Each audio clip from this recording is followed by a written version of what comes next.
Welcome to today's session.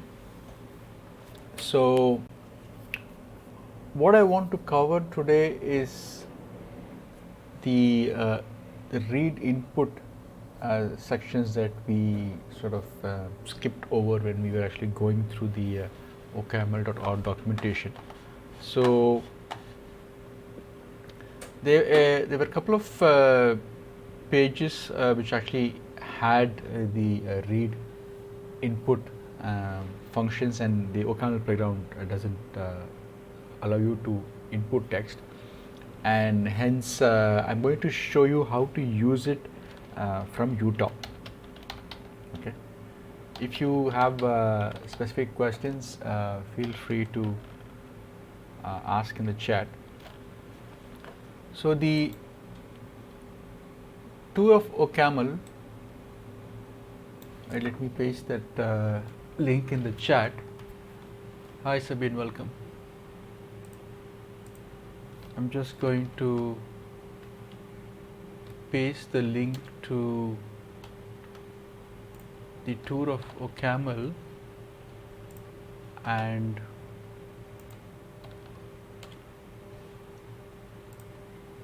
also the loops and recursions where we need to try those functions from utop. Okay. So in the tour of OCaml, we covered all the list examples and let constructs. We went through functions, anonymous functions, higher order functions. In the side effects, so there was this read line which we couldn't try in the playground. So let's start utop, and then when we do read underscore line, right? So it definition is available, and we can actually use it here. Read underscore line, I'm invoking the function, and so now the utop session prompts you to enter some text. So let's just say hello world, and then it returns the string hello world. Okay, so this we couldn't try in the playground, so we can now use utop since we covered this in the previous session. So we can continue to explore some of these interactive commands in OCaml. The next section was loops and recursion. So here let's go through this again. So we start off with the for loops and while loops examples, and we prefer to use recursion in OCaml, and there was this quit loop example here, right, which actually calls readline. And so let's try this in utop session.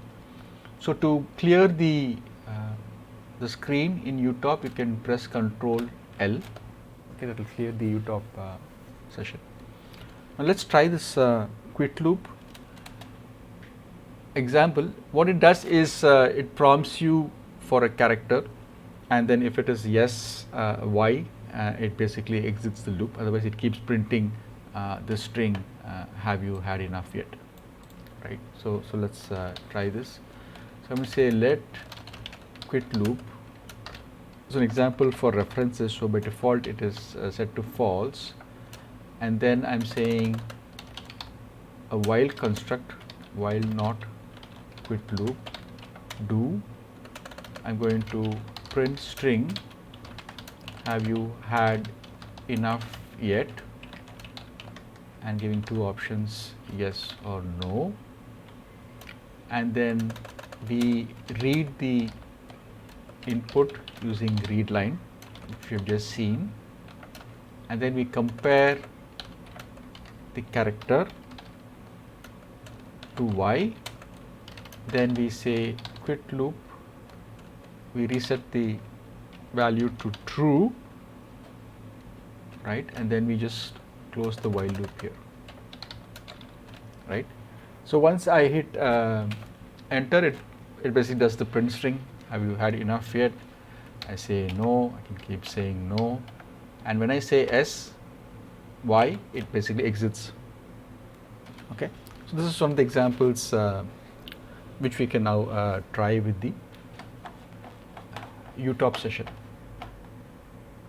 Okay, so as I said, for and while loops are there in OCaml, but the preferred way is to use recursion. And there were 3 approaches given for reading the file contents, right. So it was discussed here, approach 1, 2 and 3. And in the approach 1, they get the length of the file, read the entire file using really input method, but this may not work on channels, right. That was the drawback. And in approach 2, they are using a while loop, but it has to be broken out using an exception. These are not idealistic. And approach 3, they actually use recursion, right, again using an exception. So let's try this examples in utop. So let's do the first approach, which is given here. I'm going to clear the utop screen session, and then you might want to use open printf, okay, and then we say let read whole channel chan, and then define the length as in channel length chan in, and when we store the result bytes dot create length in really input chan result 0 length, and then we return bytes dot to string of result, right. Just going to close this. Okay, the definition looks fine. Then we define read whole file of file name.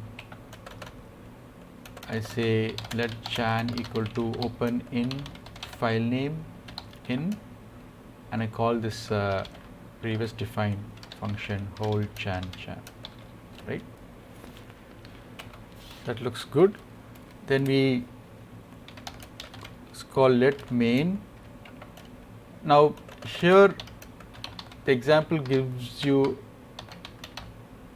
the sys.argv of 1, but since we are running an interactive thing, I'm just going to say pass the string directly. So I just say resolve.conf, okay, in let str is equal to, you're going to call the previous defined whole file name in, you're going to say printf I read %d characters from %s/n string dot length str, and then the file name, right. So hopefully I have not made any typos there. And then once we hit enter, okay, so the main function is defined. I can now just call the main function. It basically reads the /etc/resolve.conf file. It says I read 920 characters. Okay, again this is not idealistic, right, because it may not work with sockets and channels. So the second approach is the use of file loop. So we only have to redefine this read whole chan definition. So they're using a while loop here. So let's just redefine this. I'm just going to use the up arrow. This remains the same. The read whole underscore file definition remains the same. This read whole chan just going to redefine this with buffer dot create 4096 in, let's do the try while true using a while loop here. Let line is input line chan in, so we get the buffer string buff line, and then we're going to say buffer add char to terminate the new line. Okay, then I close the while loop here,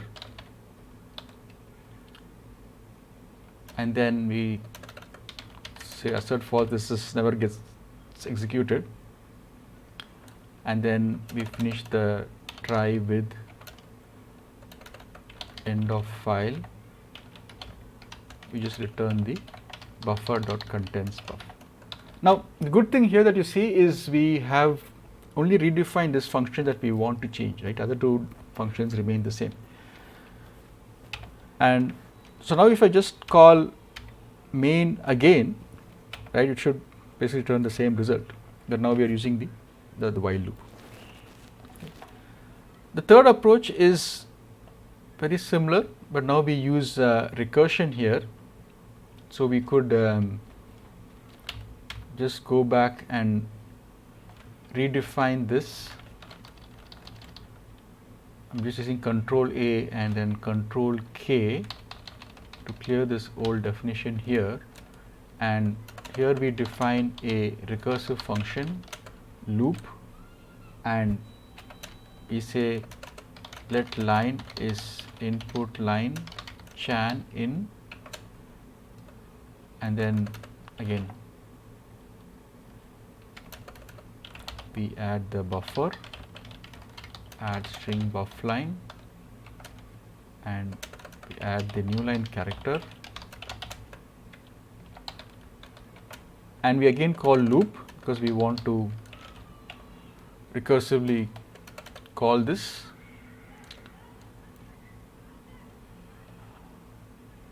In, we say try loop with end of file, and we return the buffer contents. Okay, and again if we call main again, it's going to return the same 920 characters, which is for the resolve.conf file contents. But you will see a lot of these let in constructs in a lot of the OCaml code. So that's the approach 1, 2, and 3 examples which you can now execute in utop. Continuing along, we have this also this recursive definition to traverse a directory structure, right? So we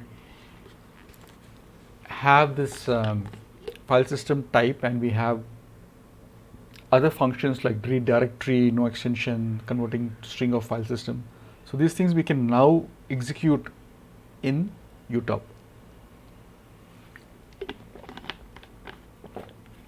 So the open directory and read directory functions can be used to open a directory and read the elements from the directory. So let's try this in utop.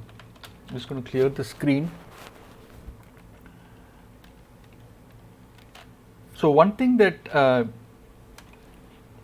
you want to do in utop is do use top find. This should load the find lib thing, so you'll be able to add and load additional packages that are already installed on the environment, right? So let's define file system as a file of string, or it's a directory of a file system list, right? That's fine. Now here in this documentation they are given hash load Unix CMA, but in utop here we can do hash require Unix, and then I can just say open Unix. Okay. Now let's define this read directory no extension definition here. So I'm just going to call it with try. If there's a value, I say sum read directory of directory h with end of file none.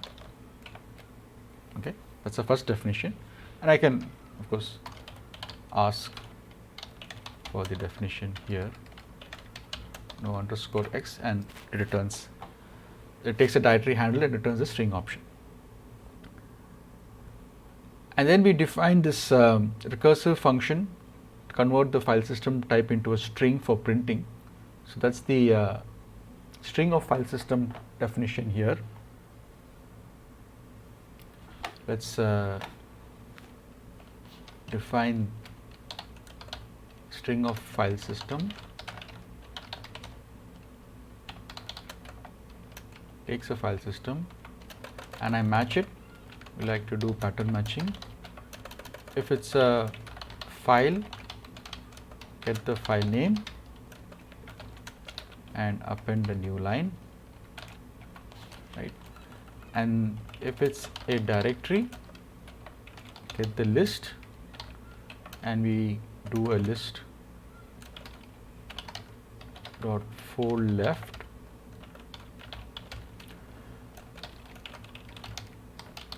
for each of the file system lists, right? And we close the parenthesis. Okay, that looks fine. And then finally we actually define the read directory definition. So again, same pattern matching example, we handle cases for empty list, if it's a current directory, if it's a parent directory, there's a file name and so on. So you sort of see this kind of pattern happening in the implementation. So let's define read directory, takes a path, right, and then open the path, and then we use a recursive definition, which is what we are looking in this session. We get the file name, read directory no, which we have already used earlier, and then we do a match for the file name with, if it is none, return empty. If it is this current directory, we just continue the next entry, call loop again. It's a parent directory, just call loop again. And if it's a file name,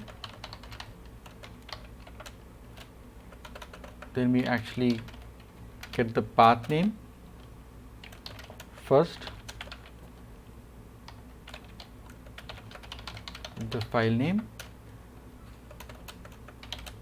get the lstat value, which basically says it's a file or a directory. Then we check the stat value, stat.stkind is s underscore directory. Then we again call the directory with the path name. Else we just return the file path name.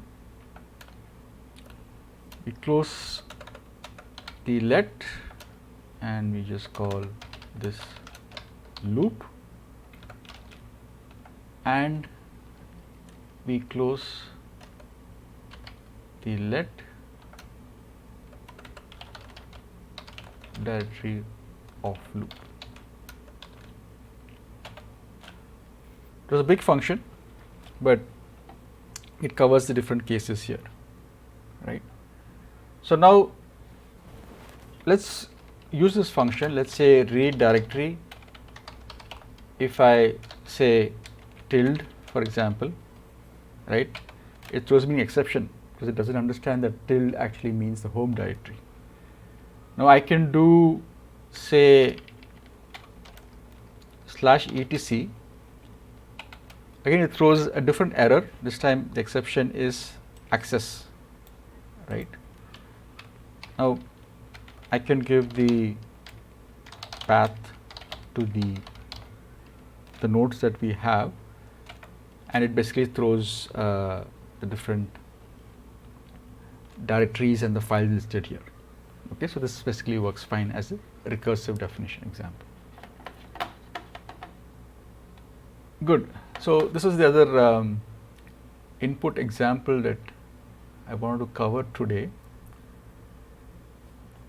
The next examples were on arrays. So we looked at tail recursion, optimizing the range implementation.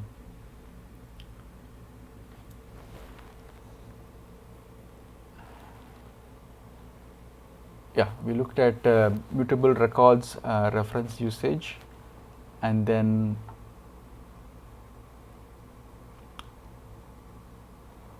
arrays. Yeah. So let's clear this. Let me just start a new session here for utop. Again, we'll do use top find, so we can get some of the other libraries. So here I'm going to do required base, right? It's got some of the array methods that we want to use. So open base, open array. Okay. Now we can actually try, let a is equal to array dot create 10 0, right? So ignore the warnings for now. So we have a array of 10 elements, all with 0 values. So I can ask for a, and it will return that. And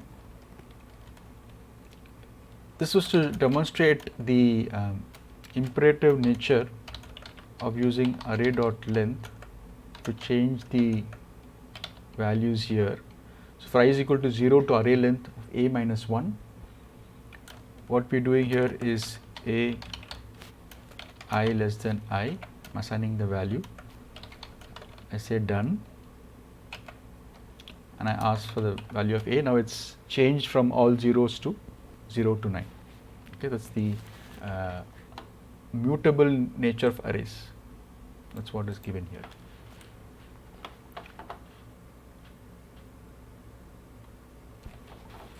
The last example given in loops and recursion is the matrix multiplication example, right? So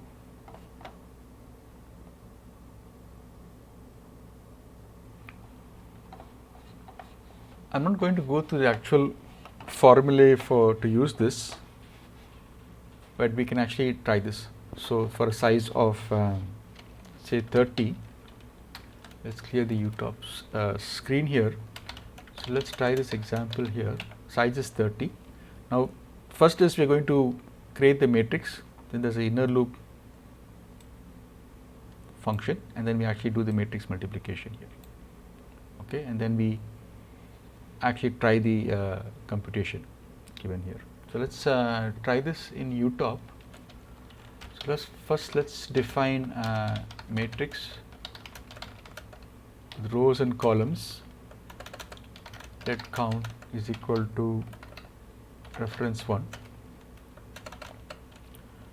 and then last call is calls minus 1, and then using array here, make matrix rows calls 0 in using a for loop here, price equal to 0 rows minus 1, and then let mi is m dot I in, then we are saying for j is equal to 0 to last call do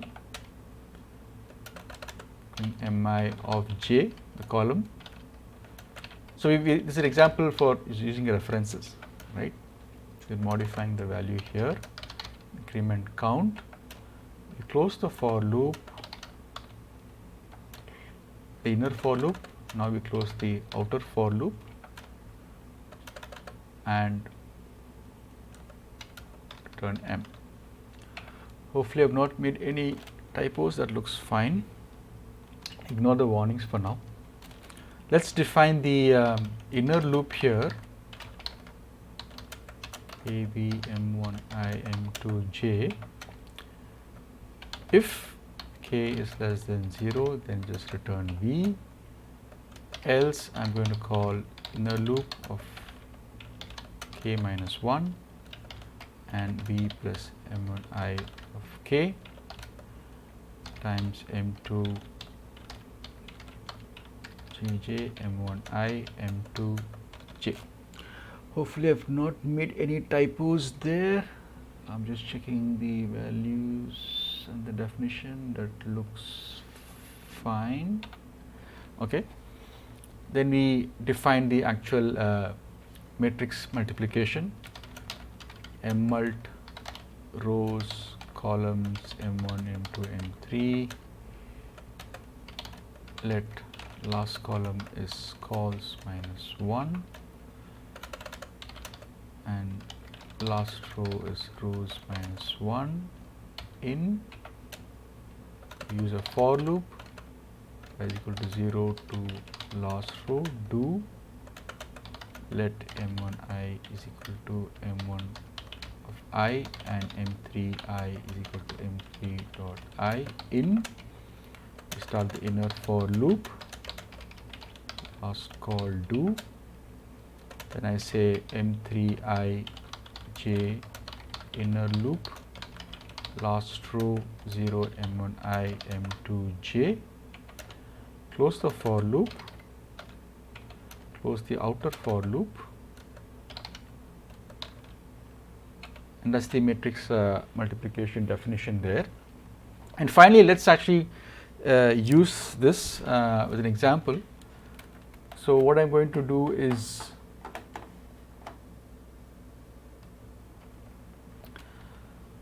call let n is equal to try int of string. We're not going to use sys.argv. I can basically say no, maybe 3, see if that works,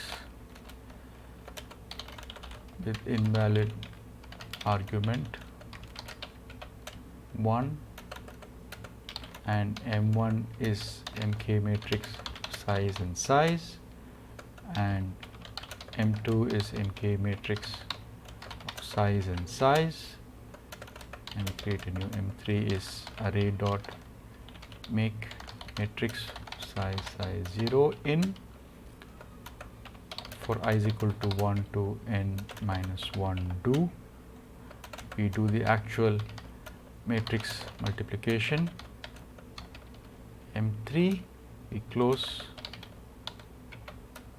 the for loop,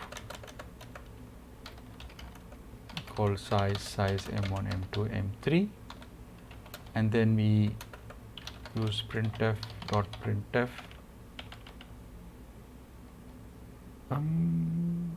We don't have the printf here. We might need to import that. M3 dot 0 0 M3 dot 2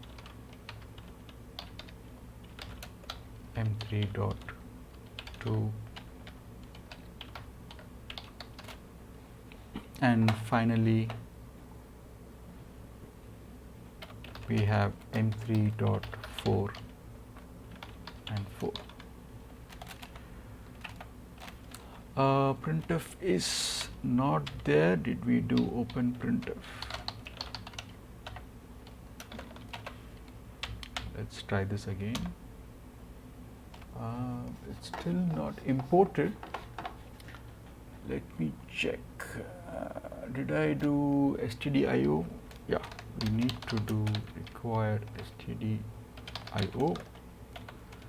Then we have to open stdio. If I just call printf dot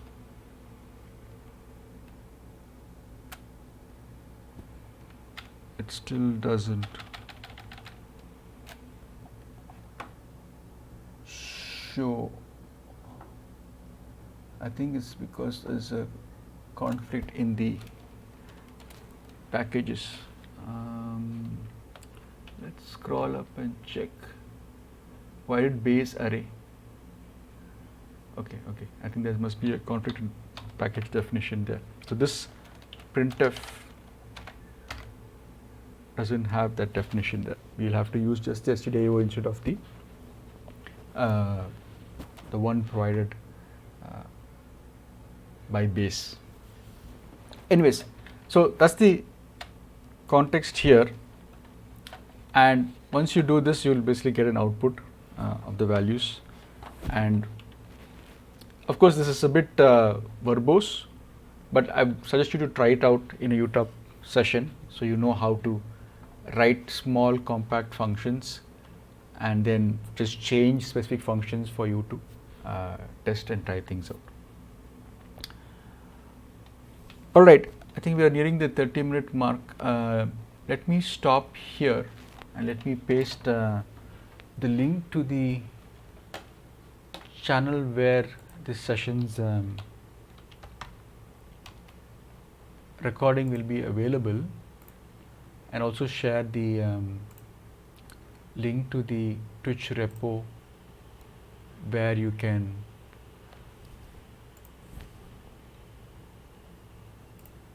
get the notes from today's session.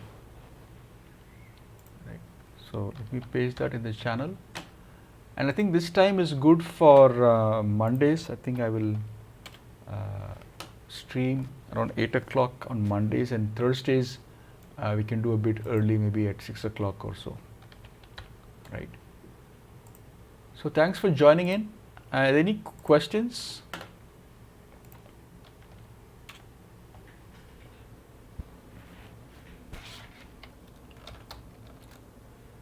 Let me stop the recording here, then we can take some questions.